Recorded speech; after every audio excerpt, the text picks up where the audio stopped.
ஏதுமில்லை வண்ணம் என்று நானும் வாடினேன். நீ ஏழு வண்ண வானவில்லா என்ன மாத்துன. தாயுமில்லை என்று உள்ளம் நேற்று ஏங்கினே. நீ தேடி வந்து நெய்த அன்பால் நெஞ்ச தாக்கின. கத்தியின்றி ரத்தமின்றி காயப்பட்டவள் உன் கண்கள் செய்த வைத்தியத்தால் நன்மை அடைகிறேன்.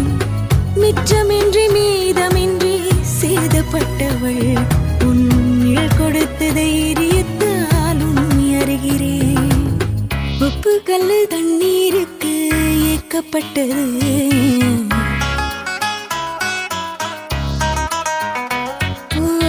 ஒத்த சொல்லு புத்திக்குள்ள மாட்டிக்கிட்டது.